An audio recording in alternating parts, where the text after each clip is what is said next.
Well, good evening. A little different. These things. Thank you very much, Joe. I appreciate that introduction a lot. I don't want to stand on ceremony tonight. The Delegate Assembly is a double-edged sword. Thank you, Joe, for pointing out that I've done a lot of them. Like the glasses that you make it for us. It's a double-edged sword because it's, in some ways, the finest moment in the year for coming together and having a day-and-a-half conversation about what we're all about as an organization.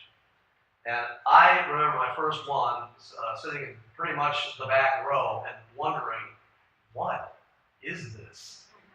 So many moving parts and so many other people who seemed to be intimately familiar with what was happening. They understood it all. And I think I was still trying to understand teaching, for instance. And I had gotten wrapped up in this bunch. How many of you are wrapped up in this bunch for the first time here tonight? Would you raise a hand, please?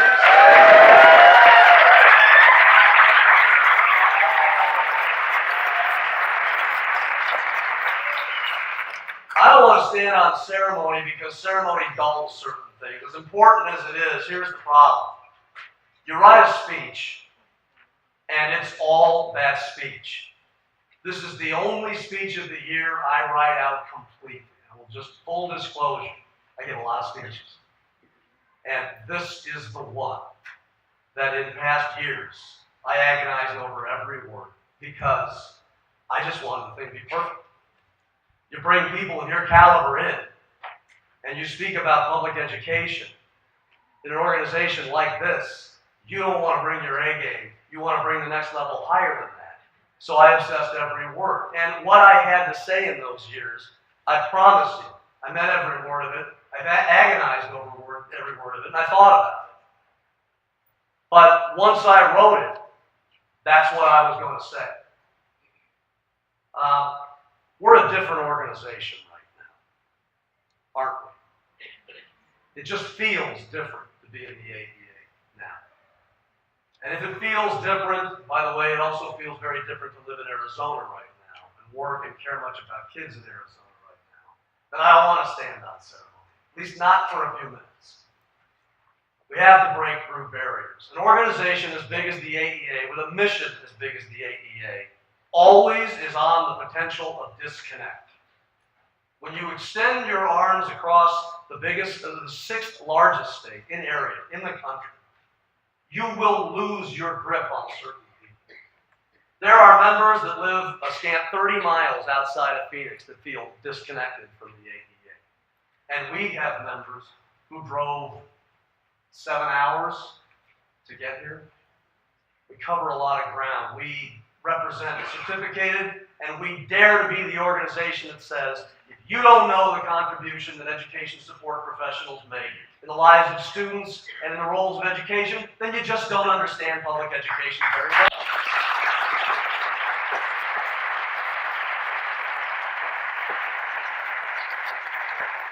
And we have never gotten that perfect.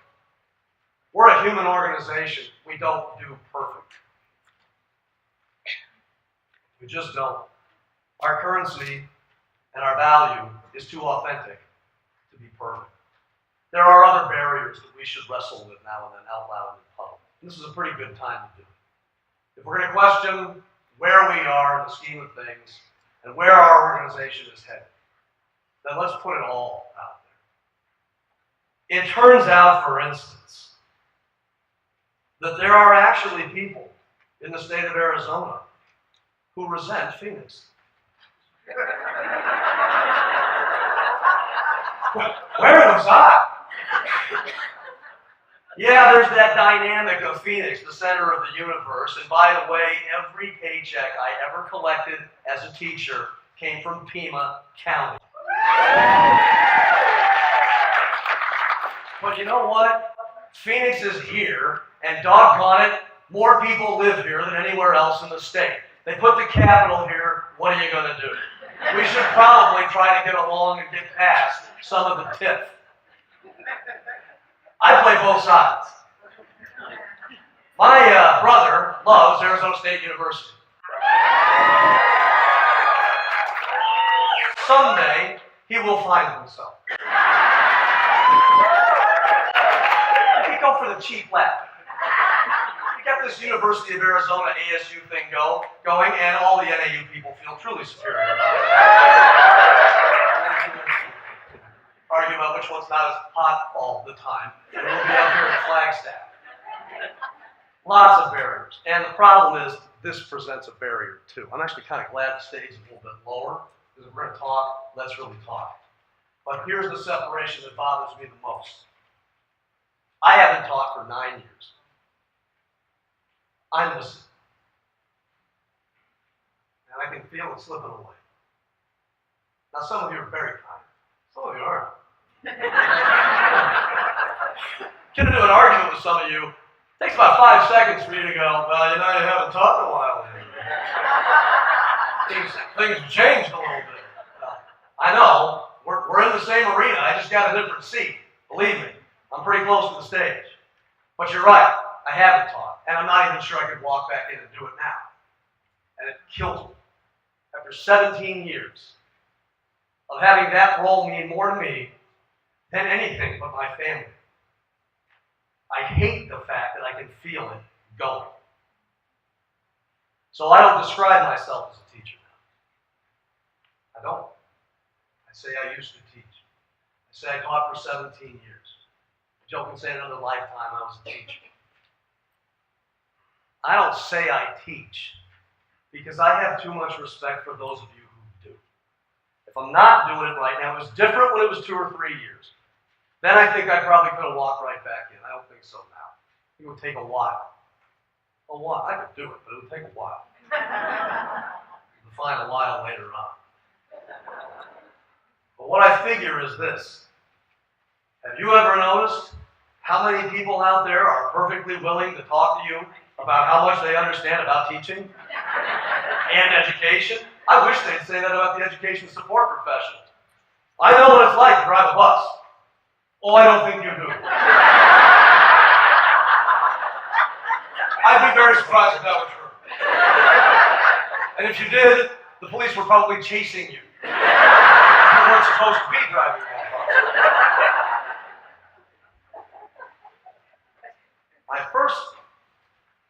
I'll tell you about my first experience teaching, because I wasn't even prepared for how much I was going to love it. I really wasn't. I had a student teaching job, teaching seniors in Marana High School, Marana Unified School District. We started, then I got a job right away after the fall semester because somebody left. And so I remember we started on a Thursday. So, the shock went through me, and I got through Thursday and Friday, and then came the next week, and it was a full 5-day week. And I was living way out on the desert floor, northwest of Marana. I got a little piece of property, and I had a mobile home on it. I had a washer and dryer outside. I did. The neighbors didn't know what they found with me. I think the drive ran to high school and then Mountain View. And I remember getting done with the first week. And I walked about a 10-minute walk across the desert floor from my place, and there was this little hill. It took about another 10 minutes to walk up the top of that. It was Friday, and the sun was coming down, and I could practically hear the silence of the desert, and I was so happy. I felt a kind of pride that I just hadn't felt before. Now, I was probably happy because I made it through the first week. But it just felt so incredible to say that I was a teacher. It felt so authentic. It felt like such a privilege. My mom was proud of me for like the first time in so many grade years. I don't think she could believe it. But I just sat there and I thought, this is what I'm supposed to do. And it was the challenge of penetrating all those defensive barriers that teenagers will throw up at you. And it was just this constant game of like three-dimensional chess, trying to outsmart them. Because they put up a shield, you tear that one down, you move a little bit closer to their brain. They put up another one, and you figure out another way to press. And I knew I was getting the students when one of them came by after school to continue an argument that we had had. Yes.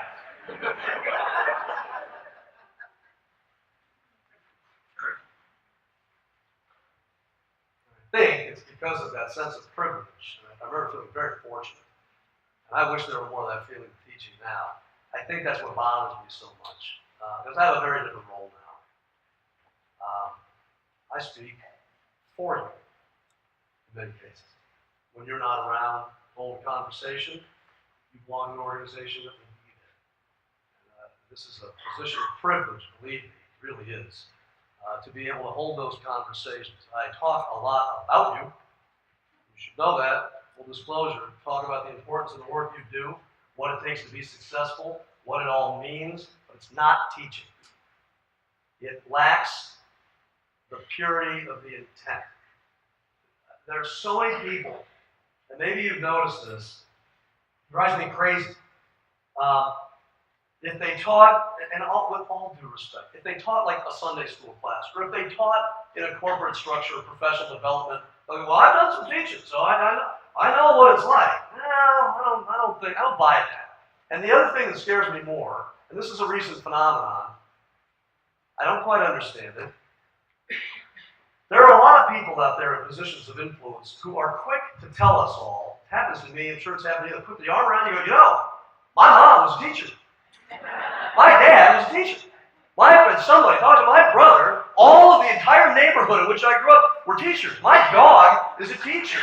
Everybody I know is a teacher. And then they turn around and jack up public education with some of the most asinine policy, and there is no way that a conversation ever took place at a dinner table. Son, I've been a teacher for 30 years, and I can tell you the class size doesn't mean anything.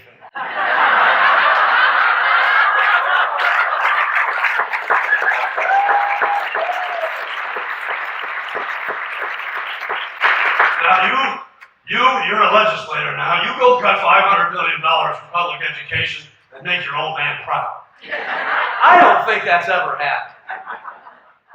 Anybody comes up to you and says how many people they know who were teachers, you grab your wallet and you back away slowly. Something's coming. So it's out of respect that I am very, very careful to talk about exactly when I was a teacher and how long ago it's been. Now, my first role in the union, back in the Morrill Education Association, was like I owe you $1 every time I say it. Have fun, we'll do it. I was a grievance rep at my high school. High schools generally need grievance reps because of the rough character of the average high school teacher. And I was a grievance rep. We had a structure of an association of reps, building leaders, but Morrill also had a very careful structure. Every building had a grievance rep. And you know how that works. You're the one called in to sit with your colleagues if there's a disagreement with a principal, or a lot of times it was a parent. And I had a little bit of a reputation for being able to do that. And make sure that rules were followed and processes were followed according to the plans that were laid out, and it meant a lot to me. Now, the other thing that was happening about that time was, and I'm sure you can relate, I knew teachers in my building that were just magnificent. They just represented everything to me that I wanted to be in terms of their professionalism and their commitment, and they were like icons. And you know, in the association structure, think about it, when you came in, there were people like that in the organization also. Everybody that gets jumped in the AEA. There's a group of people that you kind of identify with strength. And I remember the people that, I remember them very well in both cases. One day, my role as grievance rep, a guy named Marshall Stewart, the band instructor was at Marana, and then went over to Mountain View High School. He came to me and he said, I need representation. I've been accused of racism. It looks pretty serious. The family has gone out and hired a community activist, and this is serious, and I'm a little bit afraid. Now, let me tell you about Marshall Stewart. 5, 6-year teacher wrestling 28 to 30 students. Now, for you who have just started in education, that number will confuse you, 28 to 30 students. Classes didn't always have 50. They had about half that many. But I was trying to make that work. Marshall was the band director. He taught 180 kids. And every year, he got them to produce music on purpose, and they would win. They would win these state awards, like superiors and excellence. He could do it with 180 students with instruments in their hands. He was magnificent. I think he worked pretty hard. Do you know what Marshall Stewart did in the off-season to relax over the summer? He jumped out of airplanes into forest fires to relax from the school.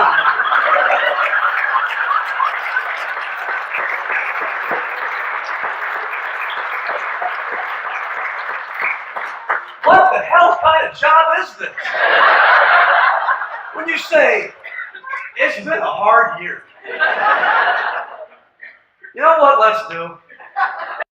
That is crazy.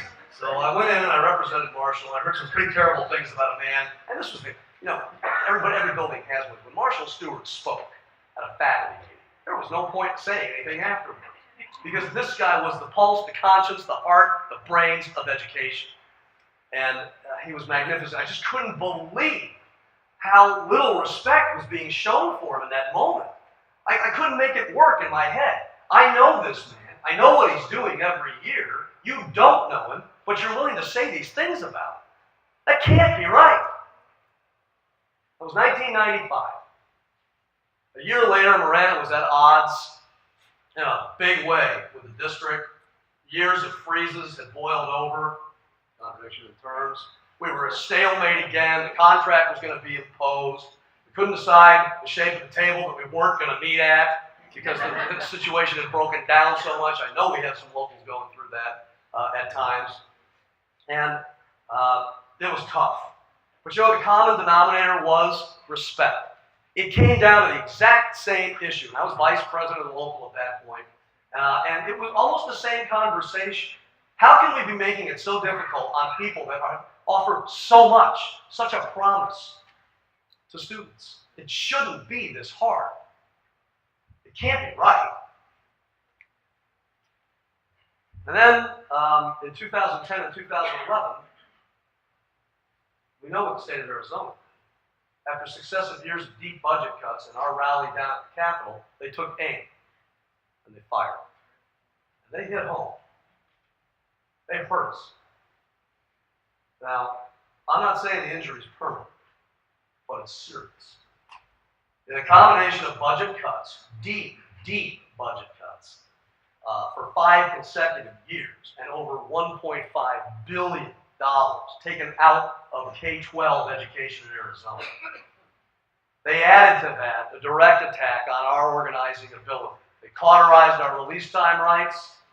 They took away the deadlines that offered some modicum of stability and security to a typically chaotic and unstable profession.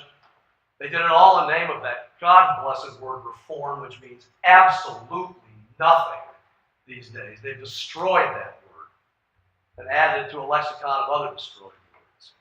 And what did we do? We didn't go out, but we've been dealing with that ever since. That was the famous payroll deduction year. And of course, we've won the permanent injunction against that particular law the way it was written.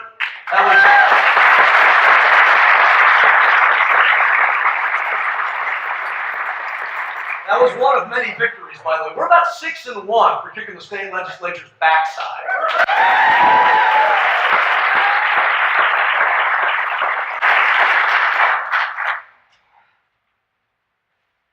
But now 72 hours ago, out in Gilbert, the Gilbert Unified District Governing Board took aim at the Gilbert Education Association. This happened Tuesday night. Well, it happened Wednesday morning. They waited, they took aim, and they fired. The Gilbert Governing Board has absorbed the negotiated agreement. years in the making, collaborative understanding of rights and treatment, fairness, equity, and respect for the folks in Gilbert. They absorbed that into board policy. That means they unilaterally dropped the bomb. The governing board now technically controls all those agreements that were arrived at collaboratively.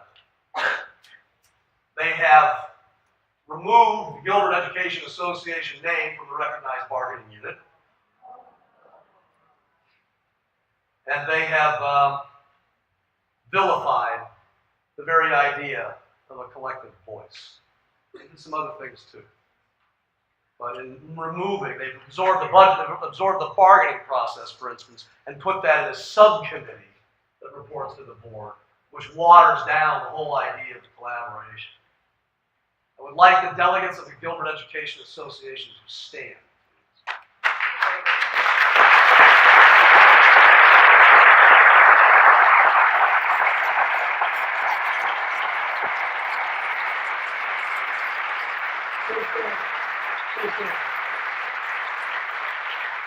Here's the message for every one of you, your fellow GEA members, and your fellow employees in the district.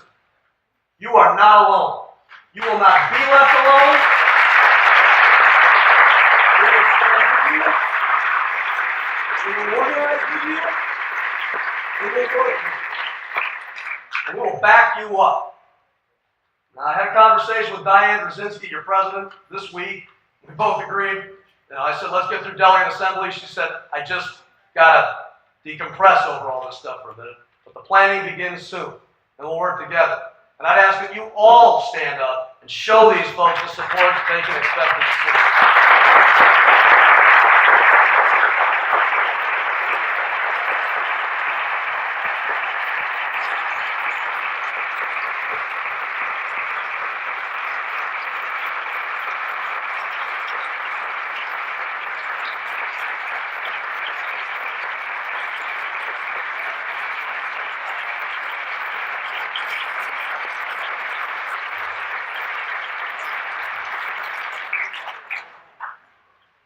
Thank you.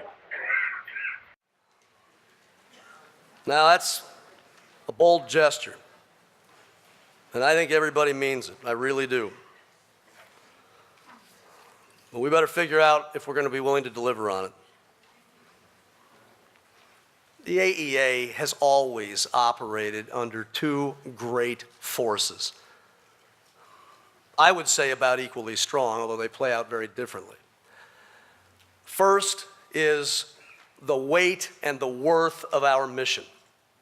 Our mission is a promise. It is worded as a promise, a sacred vow to keep the promise of quality public education. That is the AEA mission. Keep the promise of quality public education. Opposed to that is an awesome network of folks that are now opposed to the structure of public education. They oppose the very enterprise of public education. They are networked and they are powerful.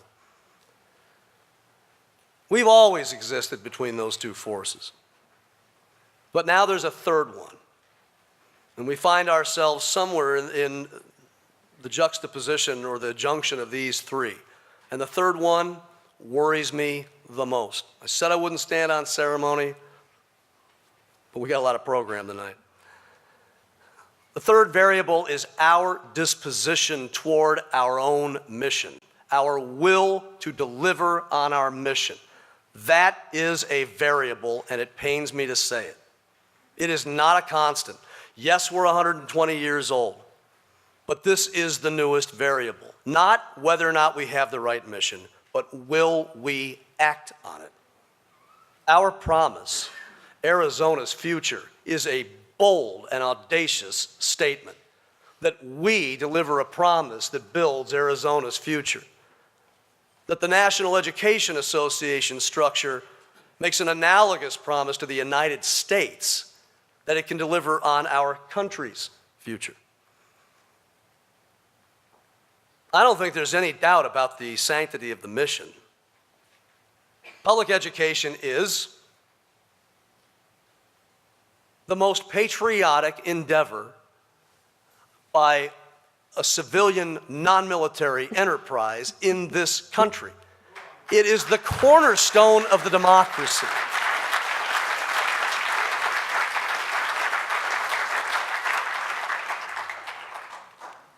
And I don't know if you're paying any attention or not, but that makes you pretty patriotic. And I will have none of this talk that somehow it's public education against the interests of America or Arizona. You are the defenders. There have been two great enterprises in the history of the United States that guarantee an ever-expanding inclusion consistent with the American dream. The first is the U.S. Constitution. It is a document built to fold more and more and more people in. And in all of its chapters, since its writing, it has become a more expansive document. It's always been interpreted to be more expansive. Tell the Goldwater Institute I will call them back.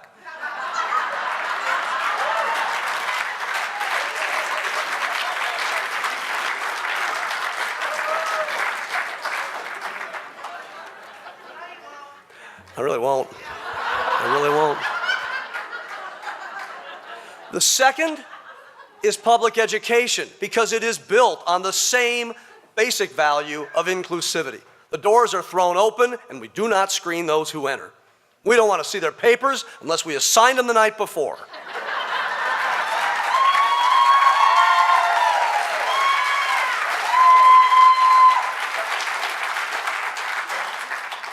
What we do collectively dedicated to this vision of a promise of inclusion, a promise that every student counts, what we do is we walk hand in hand, year after year, holding the hands of colleagues, holding the hands of our students.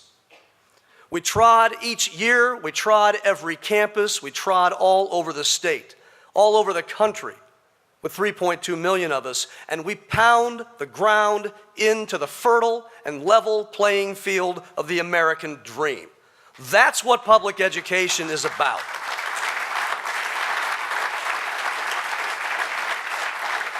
That's what unites us in this act of perpetual beauty and grace and generosity.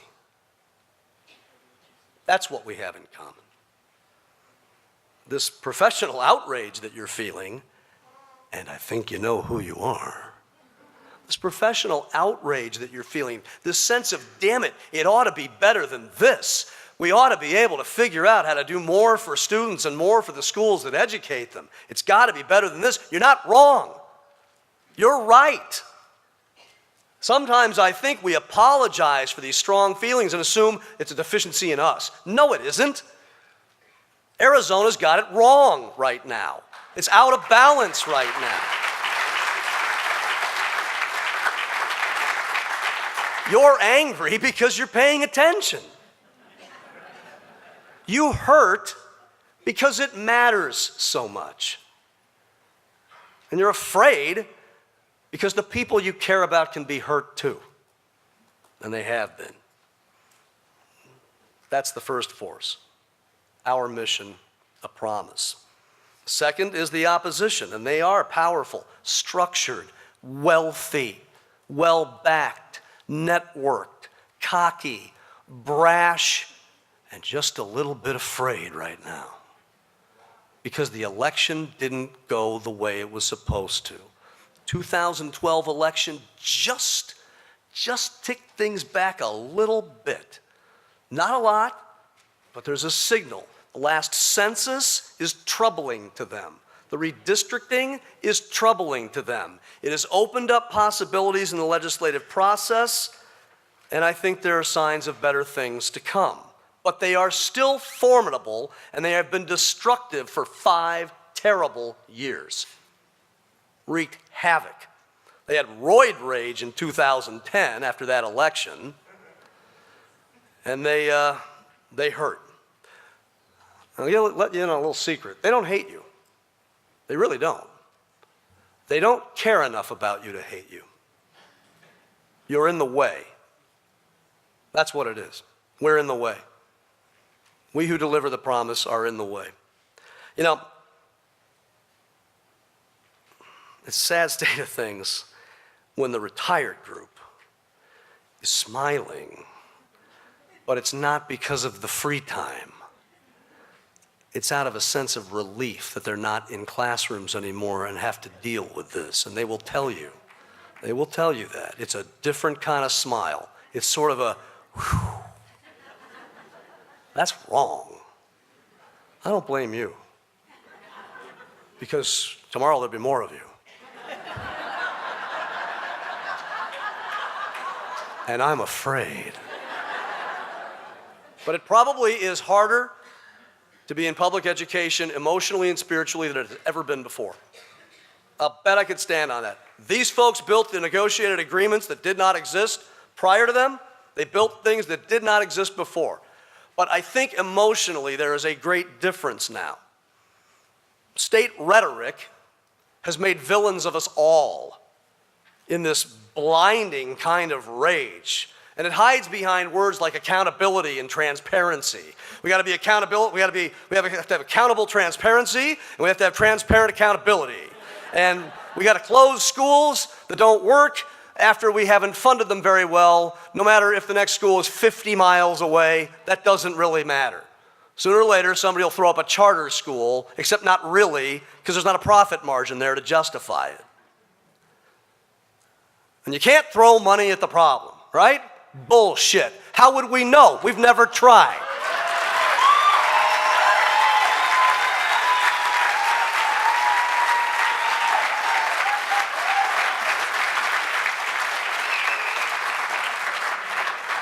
We're not recording this, all right?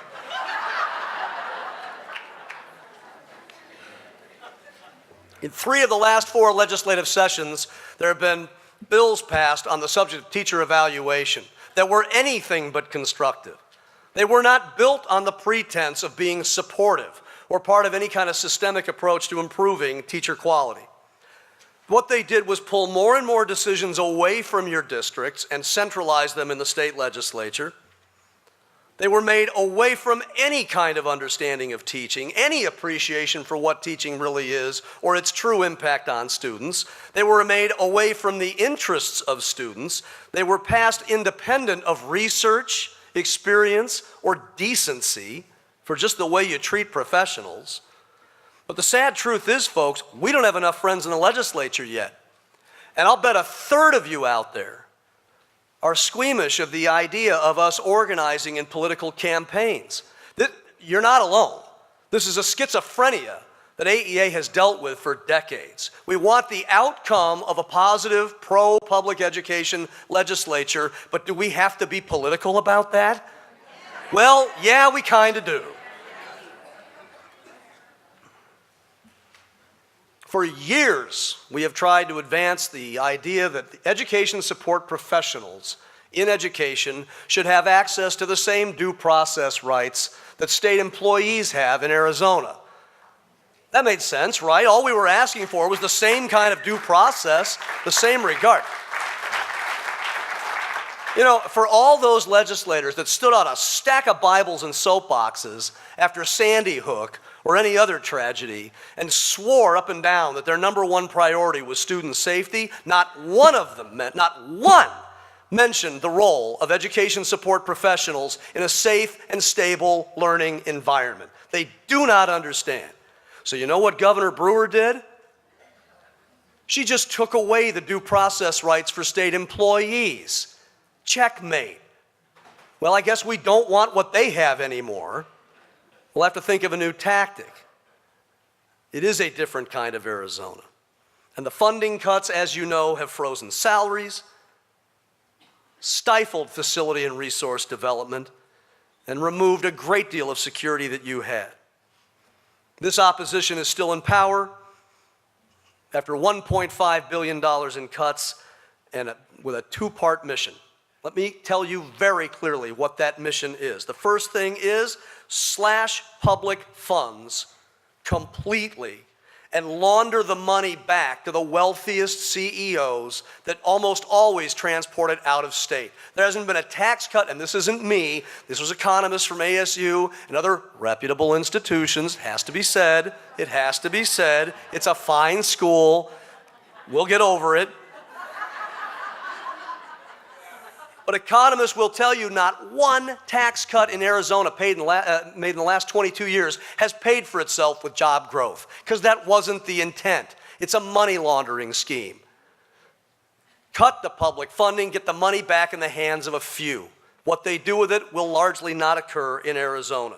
There will not be job growth for the tax cuts, but what there will be is a debt paid to the very CEOs who then fund those politicians' campaigns the next time around. It is a money laundering scheme. It just starts with funds being ripped from the public sector. The second goal, create as many for-profit opportunities in public education, since attempts to privatize the whole shebang in one fell swoop weren't very successful. But look at the vendors come a-callin' to your districts with offers of everything. They are ready. The profiteers are out in force. So the secondary goal of that thrust, kill the unions that stand in the way. We are in the way. The NEA is in the way nationally, and we join with them as an obstacle in the state of Arizona. They want to silence the unions for better access to the profits and a better opportunity to cut off the funds. And that pretty much brings us current, since No Child Left Behind. That's been the trajectory. So we have the weight of our promise. We have an amazingly powerful opponent right now. And then we have this new, awful question. Do we have the will to act on our mission? I think we have the right mission. The AEA feels like a different organization right now because the state of Arizona feels very different than it did many, many years ago. And nowhere has that played out more so than in public policy about education, public education. Arizona is in an ethical battle for its own identity, and the casualties are public schools, educators, and students. But the AEA is in a battle for its survival. The AEA is in a battle for its existence. If it can't be said in this room, we're in trouble. Now, I think we'll win. But you know as well as I do, it doesn't feel the same. And the casualties of this battle have been membership, local strength, revenue, programs, rich leadership development to help your locals grow. There is a way forward, but we got to make sure we got the will to exercise it. We made a commitment to a local, and they're not the only ones fighting battles right now. There are many in this room, but we have to decide now. The 2012 election was a double-edged sword also because we were successful in key races. Darn it, because now we got to decide if we want that success again. Sometimes it's so much easier to fall far short, but we didn't. We can flip the Senate in 2014.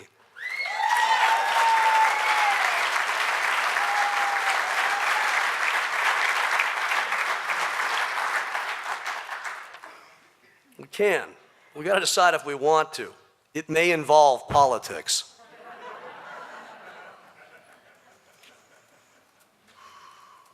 This opposition's not going to stop. I think sometimes we believe that. I think sometimes we think, well, if they get their goals, if they make it one lap around the monopoly board, they'll go away, right? No, they won't. They've got a plan, and it doesn't end well. Not for us. They're not going to stop with this work on evaluation because they haven't fully attached it to our pay yet, and that's where they want to go. They're already tinkering around with that. But make no mistake about it, they won't be done with evaluation until evaluation determines compensation, determines employment status fully. They want us to be at-will employees because it's easier to remove us then. They will not stop with privatizing forces because they're realizing profits from it. And we have got to be honest about what our strength actually is. You know, I'm not over the loss of Prop 204. I worked for 18 months on that, and believe me when I tell you it is not about me. It isn't. We expended AEA resources. A lot of you worked very hard. The thing about, I'm going to level with you here, and I'm sorry I'm taking time, but the last time AEA went all out for a ballot piece. It was over trust lands. It was some years ago, and many of you remember it. Most of them are sitting over here, but many of you remember it. We probably could have been a lot more direct about that trust land campaign. The fact is, trust land is like sitting on a gold mine that will eventually someday pay off in the form of funds that the legislature cannot touch, and every time they try, we sue them and we win, and they get angry, but they lose. And I'm good with that. But it was a very convoluted piece. And Joe and Nydia and Cheryl and I and your staff strategists, when we were working on 204, we didn't want to make it that difficult. It was actually a very straightforward piece. Continue the sales tax because it's ending at the end of May. The revenue stops at the end of the coming month. That's a loss of about $350 million to the general fund. There are about 1 million students in our schools. That's about $350 gone per pupil. By contrast, if 204 had passed, it would have meant about an increase of $650 million right off the bat every year, plus some other programmatic assistance. That's a shift of $1,000.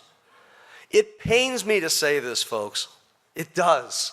I feel this job to be a privilege that I cannot describe to you. We didn't do what we could have for 204. We just didn't. There wasn't an effort in the state among educators that I'm aware of, and I could be wrong, that actually met its goals.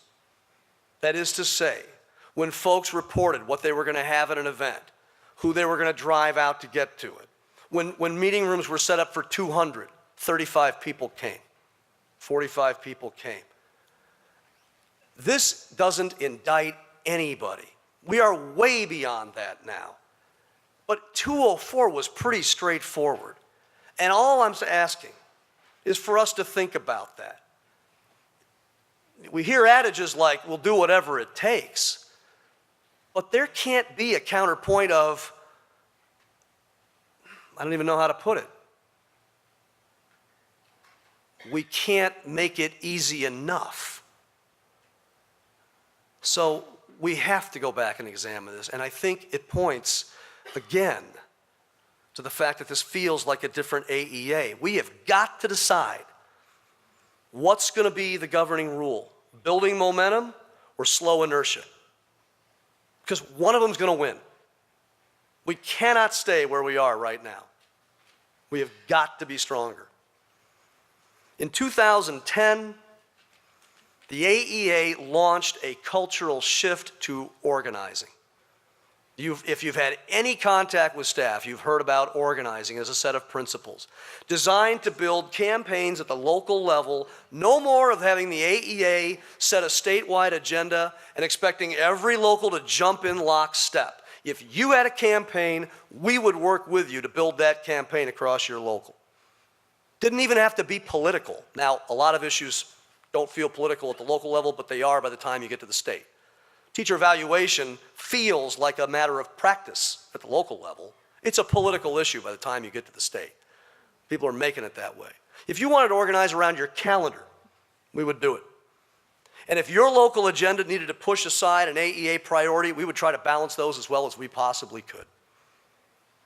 Organizing is all about engaging people and being the solution to the problems they identify. And the funny thing is, it came from a realization after No Child Left Behind, and after years of the accumulating professional development that you all love so much, that is now a part of your professional week, we had so many local presidents tell us, I can't do what I used to be able to do. I don't have enough of the week left for association activity. We know there's been a cultural shift that way. So organizing was all about, okay, how do we bring your members in? Now, we didn't perfect it. And we got a long way to go, but it is the right way to go. To bring people in and have them understand that they can play a role. That's how the strongest locals were built in the first place. Engagement, relevance, campaigns of action, and annoying everybody around you. It seems to work. You ever notice there are some local leaders within your local, you run when you see them coming. But man, they can get you to do things. They've just got that gift. You know, we got a staff member at AEA. Please don't misunderstand this, because I think I've lived most of my life believing that the two things that appear to contradict each other can actually be true at exactly the same time. In moments of pressure, I call it irony, and I smile.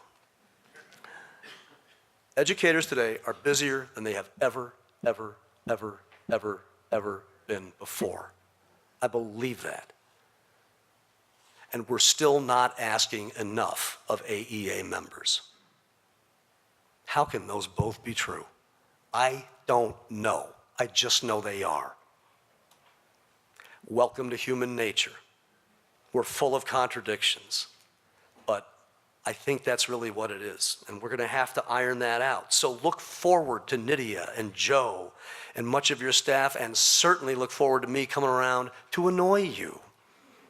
I'm going to launch the most annoying campaign across this state to try to find out what it is that you want to work on, who you think you've got with you, what the tools you think you have are in this local. We're all going to do it. We're going to annoy each other, folks, because when we annoy each other, big things happen. And the dang thing is, it is happening. We have more locals right now bargaining for salary increases than I can remember in the last 5 or 6 years. I'm hearing numbers I haven't heard in a while. By applause, how many of you believe that you will see your district move on a salary increase this year?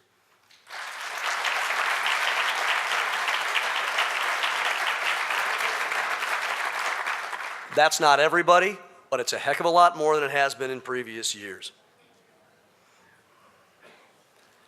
In Gilbert, in Scottsdale, in Mesa, in our E-Swag group, the most horrifying concept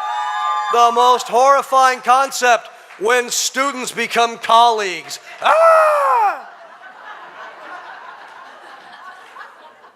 Revenge. There they are. We let them in. There are organizing campaigns happening all over the state, and they are paying off. We've seen an unprecedented number of committees of your locals working on teacher evaluation. It can be done. We are on the dawn of an organizing culture. The EFT flip set us back probably a couple of years. Ironically, it was our first statewide organizing event. It wasn't perfect. We don't do perfect. It was the right thing to do. And I want to make it very clear, an action that you'll hear tomorrow. The AEA will explore the option of going back to payroll deduction.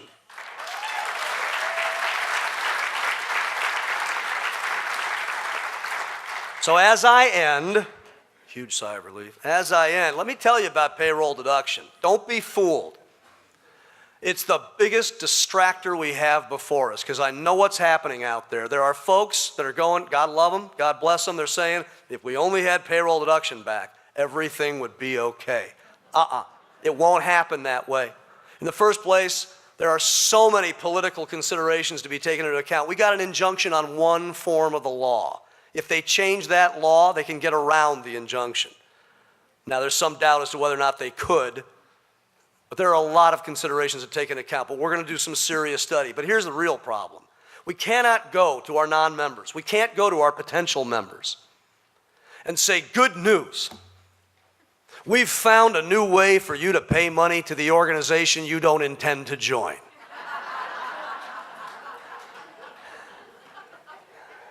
I don't think that'll work.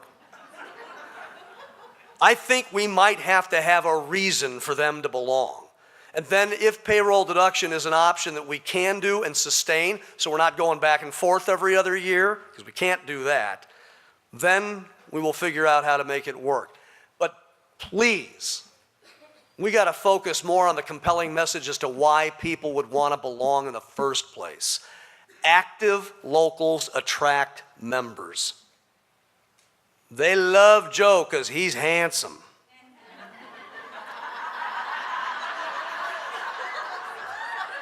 Bet you didn't see that coming. And he's great for trotting out and speaking at your events.